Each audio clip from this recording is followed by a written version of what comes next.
10 physics का term one board exam हुआ। Paper का एनालिसिस यही है इतना कि I would say it was medium level. Medium level ऐसे कि हाँ, कुछ क्वेश्चंस बहुत आसान भी थे। 55 क्वेश्चंस में से मैं कहूँगा करीब 30 क्वेश्चंस बहुत आसान थे। और लेकिन करीब 10 क्वेश्चन मैं मानूंगा ट्रिकी थे, सोचने वाले थे, और वही बच्चे कर सकते थे जिनका कंसेप्ट बिल्डिंग बहुत अच्छी है। तो ये 10 क्वेश्चन नॉर्मली आपको नहीं मिलते एक सब्जेक्टिव पेपर में, ख़ास तौर से इतने सारे क्वेश्चन नहीं मिलते जो ट्रिकी होते हैं जब सब्जेक्टिव होता है पेपर। नॉर्मली सब्जेक्टिव पेपर जब होता था इस साल से पहले तो आसान होता था, और आप सिर्फ मुश्किल से 1 मार्कर्स में ही देख पाएंगे 5-6 क्वेश्चन जो थोड़े ट्रिकी हों। लेकिन यहाँ करीब 10 से 12 क्वेश्चन ऐसे हैं जो ट्रिकी थे और एक एवरेज स्टूडेंट से नहीं हो सकते आसानी से सॉल्व।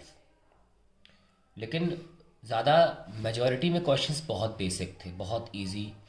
इनफैक्ट अगर एक क्लास 10th का एक होनहार बच्चा हो तो इसमें आसानी से पास हो सकता है पेपर में। 55 में से 45 अगर से ऑप्ट करने हो तो आराम से 25 मार्क्स तक एक 10th क्लास का बच्चा भी इसमें ला सकता है, जिसकी 9th 10th अच्छे से गई हो।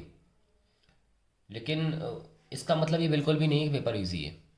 मैं इजी कैटेगरी में तो नहीं डालूंगा इस पेपर को। लेकिन हाँ, मैं इसको इजी मीडियम के बीच में डाल सकता हूँ। क्यों? क्योंकि मैंने पहले बताया कि इसमें कुछ क्वेश्चंस ऐसे हैं जो 10-12 क्वेश्चंस ट्रिकी हैं, और क्योंकि बहुत ज़्यादा तादाद में क्वेश्चन ऐसे हैं जो बहुत इजी हैं, इसलिए easy medium, not completely medium, लेकिन डिफ़िकल्ट तो किसी कोने से नहीं है ये। अगर आप इसमें 30 स्कोर नहीं कर रहे हैं आउट ऑफ 45, मैं क्यों कह रहा हूँ पेपर 35 का है, मैं एक क्वेश्चन को 1 मार्क्स मान, मतलब 30 अगर आपके सही नहीं हो रहे हैं, ये मैं ये कहना चाह रहा हूँ, तो फिर आपने पढ़ाई अच्छे से नहीं की है। ठीक है, तो इसमें आप डिफ़िकल्ट नहीं कह सकते क्वेश्चन पेपर को। दूसरी बात, इस पेपर में आउट ऑफ 55 करीब 15 questions last year JEE Mains के आए हैं।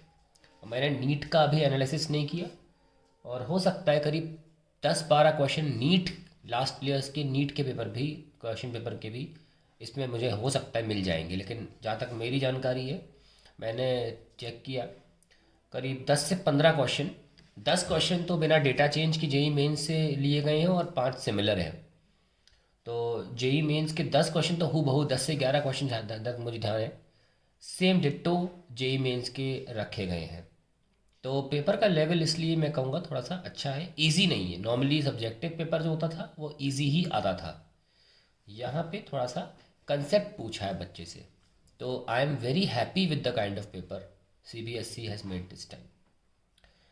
However, there is a disappointment regarding the answer key. There are certain questions नहीं, दो ही क्वेश्चन मोस्ट प्रोबेबली, मेरे ख्याल से जहाँ तक मेरी जानकारी है, दो क्वेश्चन में आंसर की में कुछ प्रॉब्लम है। एक है क्वेश्चन नंबर 40, और एक क्वेश्चन 32 है जिसमें दो आंसर्स पॉसिबल हैं, और एक क्वेश्चन 40 है जिसमें आंसर ही गलत दिया आंसर की में CBSE द्वारा। मुझे उम्मीद है CBSE इस बात को ध्यान रखेगी और डेफिनेटली स्टूडेंट्स का नुकसान नहीं होने देगी। तो एनालिसिस मेरा बस यही है, अब हम इसका सलूशन देखते हैं।